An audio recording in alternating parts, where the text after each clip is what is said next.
খবর নিয়ে আসছিস? হ্যাঁ, এই সকালবেলা থেকে কাকটা কেন জানি না কা কা করতেছে। এত ঠান্ডা সত্যি।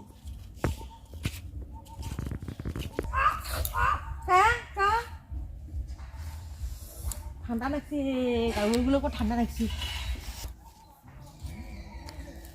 বাইরে বেরিয়ে বেশি ঠান্ডা লাগে বাবা, এতক্ষণ ঘরের ভিতরে ছিল বোঝা যায় না। সুন্দর একটা কুয়াশা ঘেরা সকাল, চারিদিকে পশু পাখি সবাই নিজেদের খাবারের সন্ধানে বেরিয়ে পড়েছে। ঠান্ডা হোক আর গরম, খাবার তো খেতেই হবে বলো। তাই দেখো সবাই ব্যস্ত খাবার খেতে। উপরে কাক ডাকছে, নিচে মুরগিগুলো ঘুরে বেড়াচ্ছে, আবার তার সাথে এদিকে গরু দেখো খড় খাচ্ছে। তো খুব সুন্দর একটা মিষ্টি সকালে সবাইকে অনেক অনেক স্বাগত আর অনেক অনেক ভালোবাসা বন্ধুরা তোমাদেরই চ্যানেল কল্পনা বর্মনে নতুন আরেকটা ব্লগে। অনেকদিন পর কিন্তু তোমাদেরকে গ্রামের ব্লগ, গ্রামের সৌন্দর্য উপহার দিচ্ছি। আশা করছি তোমাদেরও খুব ভালো লাগছে। কোচবিহারের ছোট্ট একটা গ্রাম ঘোকসাডাঙ্গায় বর্তমানে আমি আছি দিদির বাড়িতে। এখান থেকে আবার যাবো শ্বশুরবাড়ি, সেখানকার ব্লগও তোমাদের সঙ্গে শেয়ার করব। পাশে থাকো, জুড়ে থাকো, আশা করছি তোমাদের খুব ভালো লাগবে। ভূমি মাগো আমাকে দিয়ে গেল এই যে গরম গরম চা, তো তার সাথে আছে মুড়ি। চলো এখন ব্রেকফাস্টটা করে নিই। সোনুবাবু এখনও ওঠেনি, ওকে ডাকতেও ইচ্ছে করছে না, কারণ এত কুয়াশা পড়েছে, এত ঠান্ডা পড়েছে, একবারে হাড় কাঁপানো ঠান্ডা বলতে পারো। আর এই মুড়িটা বন্ধুরা এত সুন্দর টেস্টি, কী বলবো, একদম গোটা গোটা মনে হচ্ছে বাড়ির তৈরি।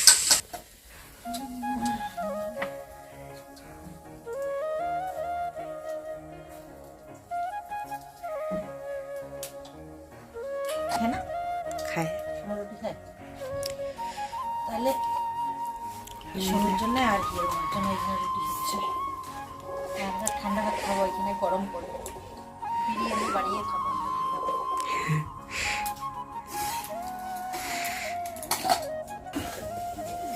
ঠিক আছে, কি করলু মা তখন? কি সুন্দর আঁচটা লাগছে আগুনের, কি ভালো লাগছে আগুনের আঁচটা, কি ভালো লাগছে। এই জন্য তো সুদীপে আসছে এখানে আগুন তাপাতে। বললাম যে আমি একাই একাই পারবো, বলতেছে কি আমার আগুন তাপাতে হবে। কি ঠান্ডাটা পড়ছে, দুধ না খেলে শক্তি হয় না।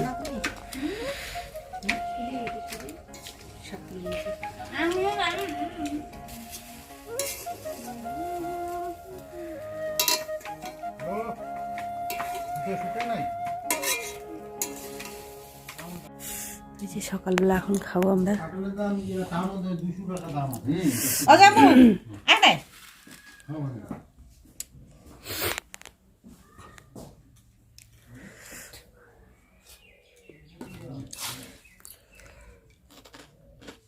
খড়খড়া ভাত খাইতে বসে পড়লাম। ভাতটা গরম করে নিল, খড়খড়া ভাত খাইতে, ঠান্ডা ভাত খাইতে। হ্যাঁ, এখন এই যে আমরা খাবো বেগুন ভর্তা দিয়ে, শুকনো মাছ আছে, দারুণ সকালবেলার খাবার। চলো খেয়ে নিই, বাচ্চারা খেয়ে দিয়ে এই যে বেরোলো।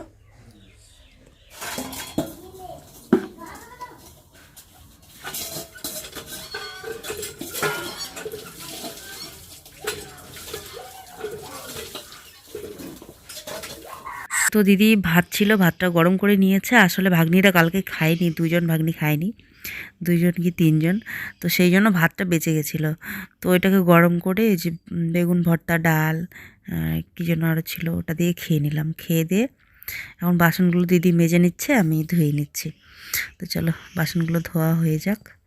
তারপরে সোনুবাবুও খেয়ে নিল, রুটি আর দুধ খেলো।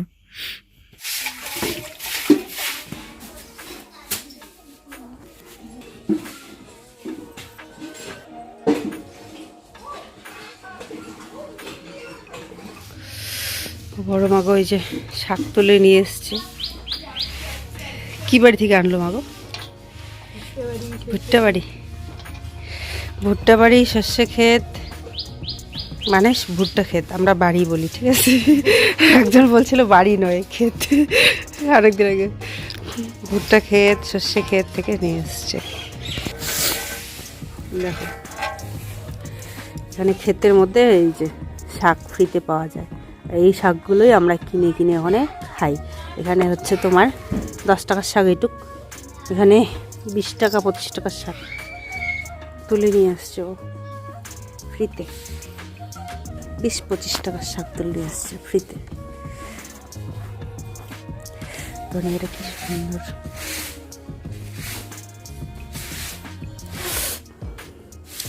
আলু শাক আছে, কচি পাতাগুলো আলু শাকের। আর কি বলে বেথো শাক, বেথো শাক আমরা বথুয়া বলি।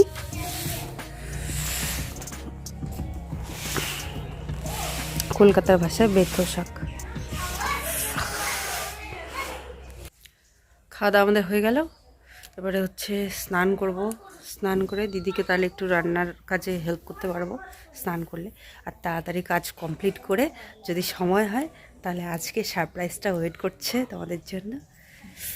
দারুণ একটা জিনিস, বলা যাবে না, কালকে থেকে বলছি।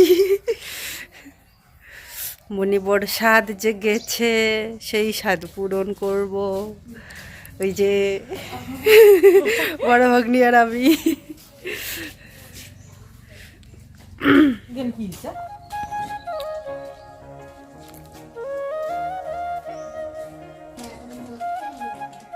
দেখো এই পাতাটা এখানে ডান্ডাটা দিয়েছে জন্য আঁকড়ে আঁকড়ে উপরে উঠছে। আর আমাদের বাড়িতে ঝুলে ঝুলে পড়ে আছে মানি প্ল্যান্ট।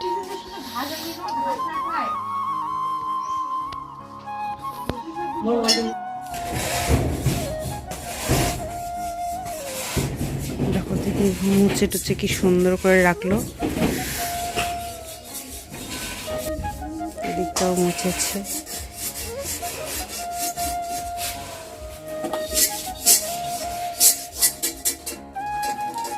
কড়াই মাখছে, কড়াই মাঝামাঝি।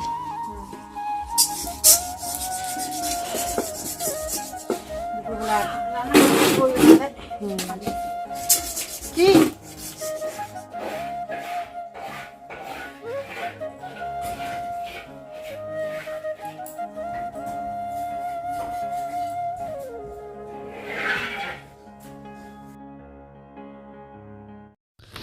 তো দিদি বারান্দা টারান্দাগুলো মোছা কোছা করে সুন্দর করে ধারগুলো লেপে নিয়েছে। লেপে এখন কড়াইটা মেজে নিচ্ছে। তো আমি এখন বিছানাটা গুছিয়ে নেব। সোনুবাবু লেট করে উঠেছিল তো তাই বিছানাটা গুছানো হয়নি, তো এখন গুছিয়ে নিলাম। তো গুছিয়ে টুচিয়ে দিদি রান্না বসিয়ে দেবে চান করে ওদিকটায়। তো আমি ভাবলাম চলো আমি আগে দিদিকে সবজি টবজি কিছু কাটতে হলে সেগুলো কেটে দিই। তো সবজি বলতে এই টমেটো কাটবো, আর হচ্ছে পেঁয়াজ, কাঁচা লঙ্কা, আদা ছুলে দেবো, এগুলো রেডি করে দিই। আর এদিকে দিদি রান্না করবে। আর তারপরে আমি যাব স্নানে। স্নানে যাওয়ার জন্য সোয়েটার সেই কখন খুলে রেখেছি দেখো। তো তারপরে ভাবলাম যে চলো আগে এগুলো মশলা টশলাগুলো রেডি করে দিয়ে তারপরে যাই স্নানে।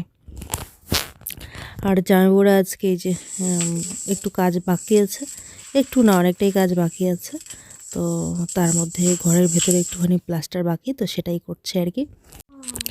শুধু ছোট রুমটার ঢালাই হয়েছে, তারপরে বড় রুমটার ঢালাই বাকি আছে, বারান্দাটা, তারপরে বারান্দার যে ছোট ওয়াল দেওয়া হচ্ছে আর কি, ছোট রুম বের করা হবে একটা, ওটার প্লাস্টার বাকি। তো প্রচুর কাজ এখনও বাকি আছে। পরিপূর্ণ ঘরটা কিন্তু যখন হয়ে যাবে তখন কিন্তু দেখতে খুব সুন্দর লাগবে বলো।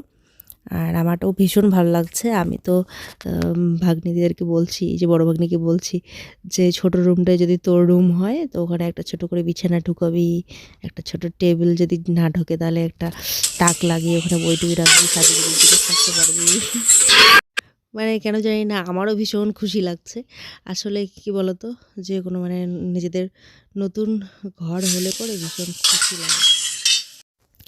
তো আমারও কেন জানি না ভীষণ খুশি লাগছে, মনের মধ্যে আনন্দ লাগছে যে ঘরগুলো যখন পরিপূর্ণ হয়ে যাবে তখন কীরকম করে সাজালে ভাল লাগবে। তারপরে আমিও কোনো না কখনো না কখনো তো যাবো, মাঝে মাঝে যাবো। তো শুভ ঘরটা হয়তো নিজে হাতে কখনো কখনো গুছাবো, তো এটার একটা আলাদা রকমই আনন্দ। তো তার জন্য আমাদের এই যে সবার খুশি আনন্দ, তার সমস্ত ক্রেডিট যাবে হচ্ছে লন্ডনের দিদিভাইয়ের কাছে। তো থ্যাংক ইউ দিদিভাই, ভগবান তোমার অনেক অনেক মঙ্গল করুন। তার সাথে তোমার পুরো পরিবারের জন্য রইল অনেক অনেক শুভকামনা। সবাই যেন খুব ভালো থাকে, সুস্থ থাকে, এই কামনাই রইল। তার সাথে দিদির পাশে যারা আছো, কাকিমা আর অনেকেই যারা দিদিকে সাপোর্ট করো, ভালোবাসো, তাদের জন্যও রইল অনেক অনেক শুভকামনা।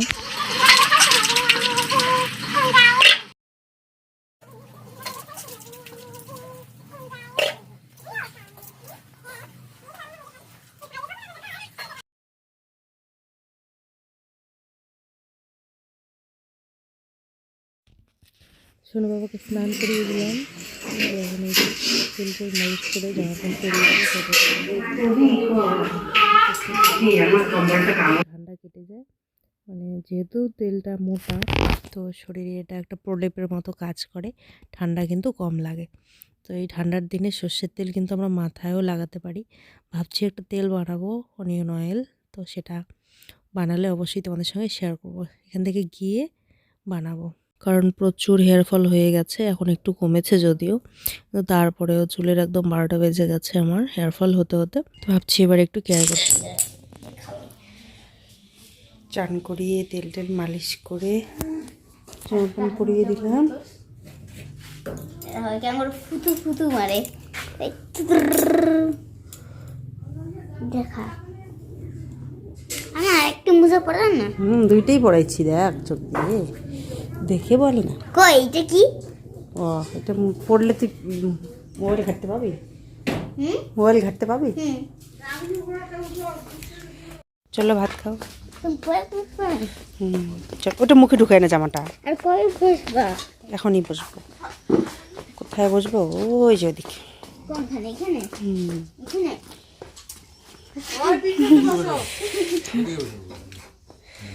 ওদিকে বসো, গিয়ে যাও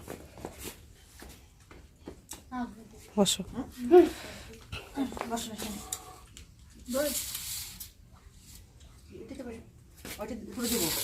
ওইটা চিপকে ধরবে। ও ভালো আইডিয়া আছে।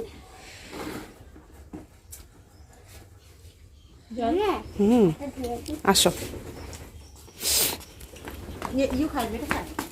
মেয়েটা খায় না, না এটা মাখতে পারো না?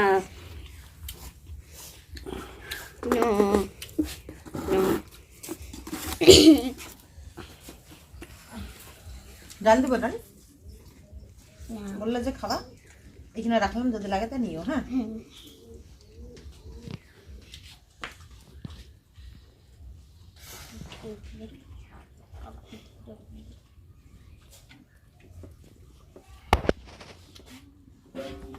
এই জামাটা এর জন্য কিনতাম না, খেলাম খেলাম। ঠিক,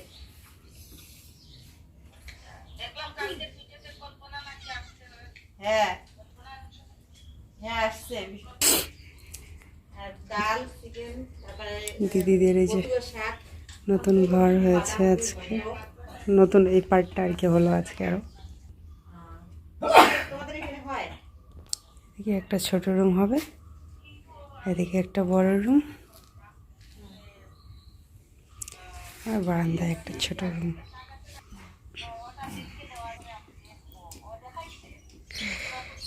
ভালো করে বুঝতে পারো।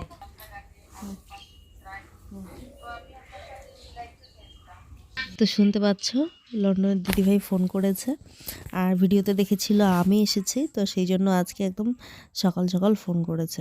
এখানে এখন সন্ধে লাগতে চলেছে, আর দিদিভাইদের ওখানটা এখন সকালবেলা। তো লন্ডনে আর আমেরিকা দুই জায়গাতেই একই, আমাদের এখানে যখন দিন ওদের ওখানে তখন রাত, আমাদের এখানে রাত তখন ওনাদের ওখানে দিন। তো যাই হোক, দিদিভাই কথা বললো আমার সঙ্গে, খুব ভালো লাগলো, খুব ভালো লাগলো সত্যি। দিদিভাই আমার সঙ্গে কথা বললো, একদম মাটির মানুষ উনি। ডাল আর কি? মাংস, শাক, মেথি শাক, বাঁধাকপি ঘন্ট। চলো এখন তাড়াতাড়ি করে খেয়ে নিই, বেলা নেই, একদম সন্ধ্যা লেগে যাচ্ছে।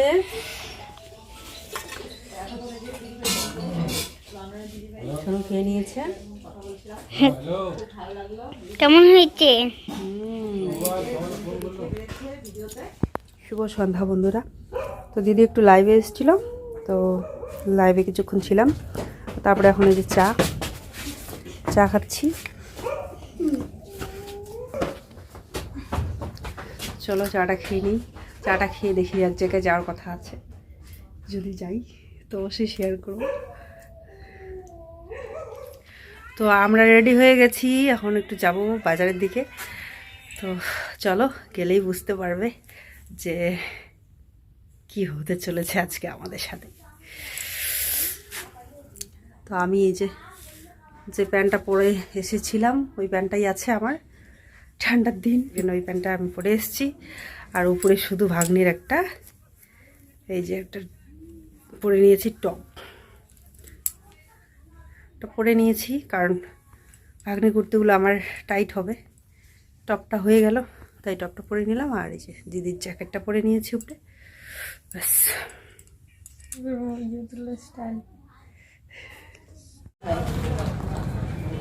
আর এটা সাদা কালারের আছে তো স্কুলের মধ্যে চলবে আর কি। শার্ট পরে এটা করতে পারবে, বা শার্টের নিচেও মনে হয় করতে পারবে না? হ্যাঁ, শার্টের নিচেও পরতে পারবে। তো অনেকদিন ধরে বলছে আমাকে একটা সাদা হেডিং এনে দিবে, অন্য কালার আবার নেওয়া যাবে না, সাদাই। তো সেই জন্য একটা হেডিং নিয়ে নিলাম।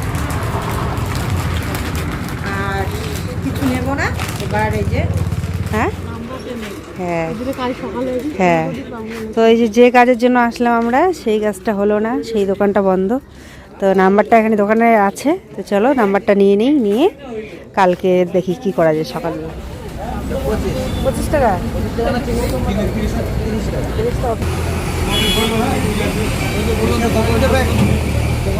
যাই হোক, এবারে আমরা চলে আসলাম এদিকে, বাড়ি যাব। এখন বাড়ি যাওয়ার আগে পকোড়া নেব।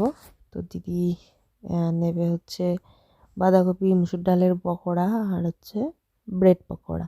আর আমি আবার এখানে 3টা নিয়ে নিলাম চিংড়ির পকোড়া, গালদা চিংড়ির। চলো এবারে বাড়ি যাওয়া যাক।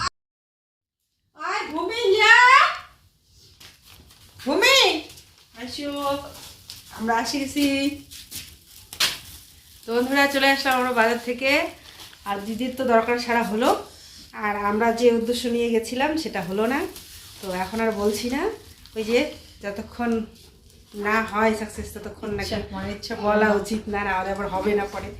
তো সেই জন্য হবে, একদিন করবো, আর যেদিন করবো সেদিন অবশ্যই তোমাদের সঙ্গে শেয়ার করবো। তো এই যে মনটা তো একটু ড্যাম হয়ে গেছে করতে না পারে, তো এই যে পকোড়া নিয়ে আসছে, আমার পকোড়া খেয়ে মনটা খুশি করা হবে।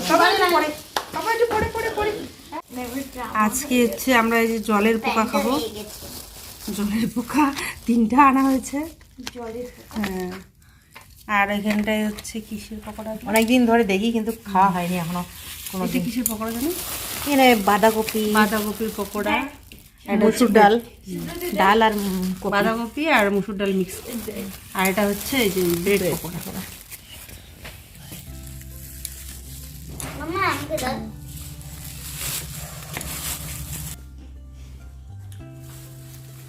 পকোড়া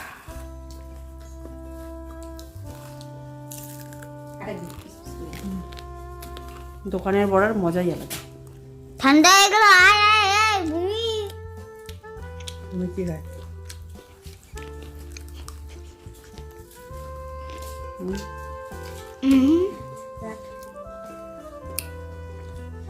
দারুণ।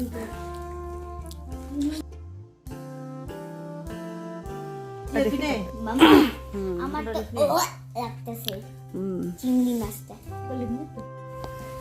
লিস্টটা পেয়ে গেলাম। মামা কি খাবে তুমি আজকে? চিংড়ি জলের পোকা। মামা দেখো তুমি মুখটা পাইছো, আমি এর লিস্টটা পাইছি। দিল।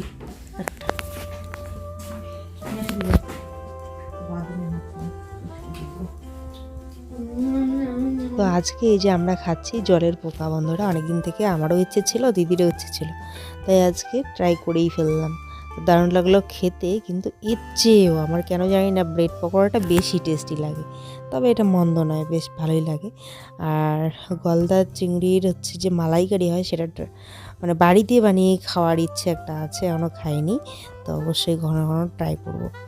তো দারুণ লাগলো, সন্ধ্যাটা বেশ জমে গেছে আজকে, গরম গরম পকোড়া এই শীতের সন্ধ্যায়। তারপরে খাওয়া দাওয়া করে আমরা শুয়ে পড়বো। আজকে ভিডিওটা তাহলে এখানেই শেষ করছি বন্ধুরা, সবাই খুব ভালো থেকো, সুস্থ থেকো, দেখা হচ্ছে কালকে একটা সুন্দর ভ্লগের সঙ্গে। এটা বন্ধুরা শুভরাত্রি, আর অসংখ্য ধন্যবাদ বন্ধুরা ভিডিওটা দেখার জন্য। বাই। সোজা হয়ে বসতে পারছি না। ঠিক আছে, যাও না।